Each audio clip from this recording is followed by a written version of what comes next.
அனைவருக்கும் வணக்கம். நம்ம டெய்லியும் கரண்ட் அஃபேர்ஸ் டாபிக் டிஸ்கிரிப்டிவ் டைப்ல பார்த்துட்டு இருக்கோம். ஸோ இன்னைக்கு என்ன பார்க்க போறோம்? இன்னைக்கு நாளைக்கும் என்ன பார்க்க போறோம் அப்படின்னா, இந்த ஜுடிஷியல் கரப்ஷன பத்தி பார்க்க போறோம். என்ன ஒரு பின்னணியில நம்ம பார்க்குறோம்னா, சமீபத்தில இந்த யஸ்வந்த் வர்மா அப்படிங்கிறவர் பார்த்தீங்கன்னா, அவர் வீட்ல நெறைய மணி இருந்து மாட்டிக்கிட்டாரு இல்லையா? அன்அக்கவுண்டட் மணி நெறைய இருந்து மாட்டிக்கிட்டாரு. அத ரிலேட் பண்ணி தான் நம்ம ஜுடிஷியல் கரப்ஷன்னா என்ன? அதோட காசஸ் என்ன? அப்படிங்கிறத இந்த வீடியோல பார்க்க போறோம். நாளைக்கு பார்த்தீங்கன்னா, என்ன மாதிரியான இன்ஸ்டிடியூஷனல் ஃப்ரேம் ஒர்க்ஸ் இருக்கு? ஆ அந்த மாதிரியான விஷயங்கள நாளைக்கு வீடியோல நம்ம அட்ரஸ் பண்ண போறோம். ஓகே. ஒரு பெரிய எலாங்கேட்டட் டாபிக் தான் இது. அதனால பார்ட்டா படிக்கிறப்ப இன்னும் கொஞ்சம் ஈஸியா இருக்கும். சரியா? ஃபர்ஸ்ட் ஜுடிஷியல் கரப்ஷன்னா என்ன அப்படின்னு பார்த்தீங்கன்னா, ஜுடிஷியரி கரப்டடா இருக்கிறத நம்ம ஜுடிஷியல் கரப்ஷன் அப்படின்னு சொல்றோம். பிகாஸ் ஆஃப் பிரைபரி, நெப்போட்டிசம், மெயினா பார்த்தீங்கன்னா பொலிட்டிக்கல் இன்ஃப்ளூயன்ஸ் அப்படிங்கிறது இருக்கிறது. அதே மாரி பார்த்தீங்கன்னா, இந்த மாதிரியான விஷயங்கள் இருக்கனால ஜுடிஷியரிக்குன்னு இருக்கக்கூடிய இன்டெகிரிட்டி அஃபெக்ட் ஆகுது. ஜுடிஷியரியோட இண்டிபெண்டன்ஸ் அப்படிங்கிறதும் அஃபெக்ட் ஆகுது. இதனால என்ன ஏற்படுது அப்படின்னு பாத்தீங்கன்னா, பப்ளிக்கு ஜுடிஷியரி மேல இருக்கக்கூடிய நம்பிக்கை அப்படிங்கிறது சுத்தமா எரோட் ஆகுது. எரோட் ஆஃப் ட்ரஸ்ட் அப்படின்னு சொல்லுவாங்க. அதே மாதிரி பாத்தீங்கன்னா, ரூல் ஆஃப் லாவையும் இது அஃபெக்ட் பண்ணுது அப்படின்னு நம்ம புரிஞ்சுக்கிறோம். ஓகேவா? இப்ப ஜுடிஷியல் கரப்ஷன் என்ன மாதிரியான ஃபார்ம்ஸ்ல இருக்கலாம் அப்படின்னு பாத்தீங்கன்னா, அட்ஜுடிகேட்டரி கரப்ஷன் அப்படின்னு சொல்லுவாங்க.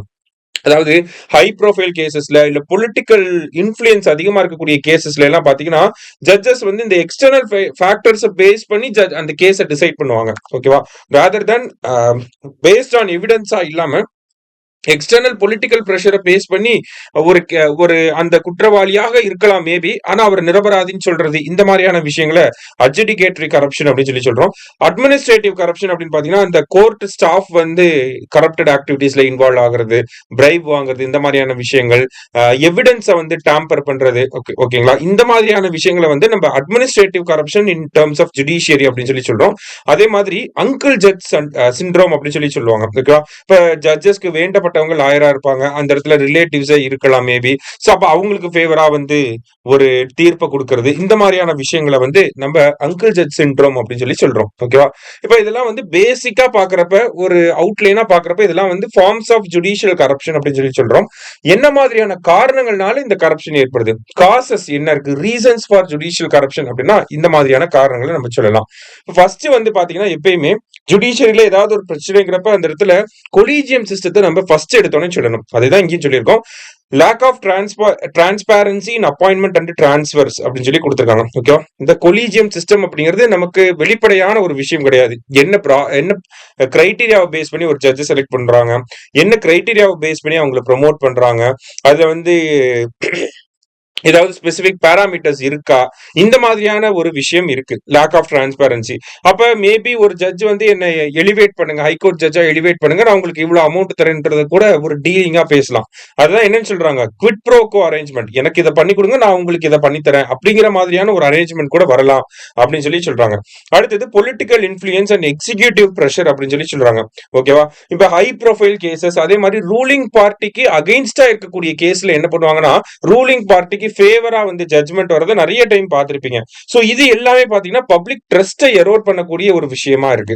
அடுத்ததா பாத்தீங்கன்னா bribery and favouritism in case outcomes. ஓகேவா? சோ நிறைய படங்கள்ல பார்த்திருப்பீங்க. நீங்க சதுரங்க வேட்டை படத்துல கூட பார்த்திருக்கலாம். ஜட்ஜுக்கு காசு கொடுத்து அந்த கேஸோட வெர்டிக்டையே மாத்திருப்பாங்க. சோ அது எல்லாமே ஈவன் ரியல் லைஃப்லயுமே நடக்குது அப்படிங்கறதா அந்த யஸ்வந்த் வர்மாவோட எக்ஸாம்பிள். நீதிபதி யஸ்வந்த் வர்மாவோட எக்ஸாம்பிள் அதை தான் நமக்கு சொல்லுது. ஓகேங்களா? சோ பிரைப்னால கேஸ் இன்ஃப்ளூயன்ஸ் பண்ணது, கோர்ட் ஸ்டாஃப நம்ம பிரைப் பண்ணி சோ அதன் மூலியமா ஜுடிஷியல் ப்ரொசீடிங்ஸை தள்ளி போட்டுட்டே போறது, இந்த மாதிரியான விஷயங்களை சொல்றாங்க.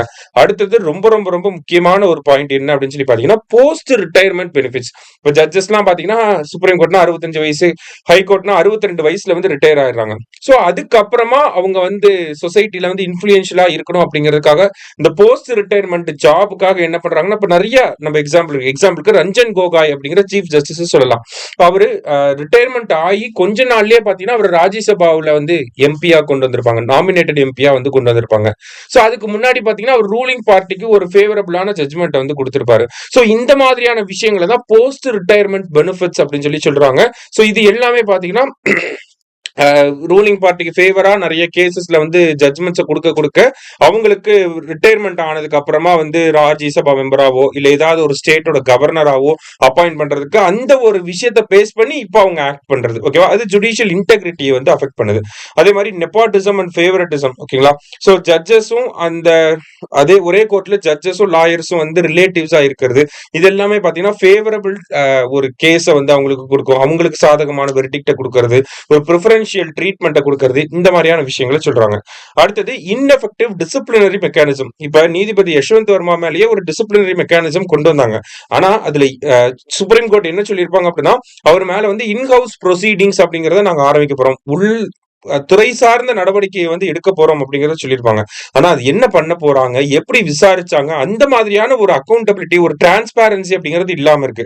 அதே மாதிரி ஜட்ஜஸ் மேலயும் அங்க இருக்கக்கூடிய ஜுடிஷியல் ஆபீசர்ஸ் மேலயும் கம்ப்ளைண்ட் வந்திருக்கு, நிறைய கம்ப்ளைண்ட்ஸ் வந்திருக்கு. கிட்டத்தட்ட 1600 கம்ப்ளைண்ட்ஸ் 2017ல இருந்து 20 கிட்டத்தட்ட ஒரு 5 இயர்ஸ்ல. ஆனா அதுல என்ன ஆக்ஷன்ஸ் எடுத்திருக்காங்க, எவ்வளவு கன்விக்ஷன் ஆயிருக்கு, அந்த மாதிரியான டேட்டாஸ்ல நமக்கு ரொம்ப குறைவாக தான் இருக்கு. அடுத்தது lack of whistle blower protection. இதை வந்து எல்லாத்துக்குமே நம்ம எழுதலாம். ஓகே, கரப்ஷன்லயும் இது எழுதலாம், இந்த இடத்துலயுமே நம்ம இதெல்லாம் இந்த இடத்துல ஆக்சுவலி ஜுடிஷியல் கரப்ஷன் பத்தி தான் பாக்குறோம். ஓகேவா? So lack of whistle blower protection அப்படிங்கிறப்ப விசில் ப்ளோவர்ஸ் அப்படின்னா இந்த துறையில வந்து ஒரு குற்றம் நடக்குது அப்படிங்கிறப்ப அந்த துறையை சார்ந்த ஒரு நபரே வந்து கரப்டட் அந்த விஜிலன்ஸ்க்குலாம் வந்து இந்த மாதிரி நடக்குது அப்படிங்கறத சொல்லுவாங்க. அவங்களோட ஐடென்டிட்டியை வந்து நம்ம பாத்துக்கணும். அப்பதான் என்ன ஆகும் அப்படின்னா இந்த மாதிரியான ஃபர்தர் விசில் ப்ளோயிங் ஆக்டிவிட்டிஸ் அப்படிங்கிறது நிறைய வரும். ஸோ தட் நம்மளால கரப்ஷனை வந்து கம்மி பண்ண முடியும். ஸோ ஜட்ஜஸே வந்து பிரைப் வாங்குறாங்க, அதுக்கு எவிடன்ஸ் இருக்கு அப்படிங்கிறப்போ அதுக்கு எதிரான நடவடிக்கைகளை நம்ம எடுக்கணும். அதுக்கு அந்த ஜட்ஜையே குறை சொல்லக்கூடிய அந்த காட்டி கொடுக்கக்கூடிய நபருக்கு ப்ரொடெக்ஷன் அப்படிங்கிறது, விட்னஸ் ப்ரொடெக்ஷன் அப்படிங்கிறது இருக்கணும். ஸோ அந்த மாதிரியான விஷயங்களை இந்த இடத்துல சொல்ல வராங்க. ஸோ இந்த டாபிக்ல நம்ம என்ன பார்த்திருக்கோம்னா, ஜுடிஷியல் கரப்ஷன்னா என்ன, அதோட டிஃப்ரெண்ட் ஃபார்ம்ஸ் எப்படிலாம் இருக்கு, அட்மினிஸ்ட்ரேட்டிவ்ல இருக்கு, அட்ஜுடிகேட்டிவ் இருக்கு, அங்கிள் ஜட்ஜ் சிண்ட்ரோம் அப்படிங்கிறது இருக்கு, என்ன மாதிரியான காரணங்கள்னால நமக்கு இந்த கரப்ஷன் அப்படிங்கிறது ஏற்படுது அப்படிங்கறத பார்த்திருக்கோம். இதை நம்ம கன்க்ளூட் பண்ணோம்னா ஒரு வே ஃபார்வர்ட் மாதிரி போட்டு இந்த மாதிரியான சேலஞ்சஸை வந்து அட்ரஸ் பண்றது மூலியமா நமக்கு ஜுடிஷியல் கரப்ஷன் வந்து கம்மி பண்ண முடியும். கொலிஜியன் சிஸ்டம் டிரான்ஸ்பேரண்டா இருக்கணும், ஜுடிஷியரியே நிறைய டிரான்ஸ்பேரண்ட் ப்ராசஸ் வந்து கொண்டு வரணும் அப்படிங்கிற மாதிரி நம்ம கன்க்ளூட் பண்ண முடியும். சரியா? ஸோ இதே மாதிரி நாளைக்கும் ஜுடிஷியல் கரப்ஷன் பத்தி இன்னொரு டைமென்ஷன்ல நம்ம பார்க்கலாம். தேங்க்யூ.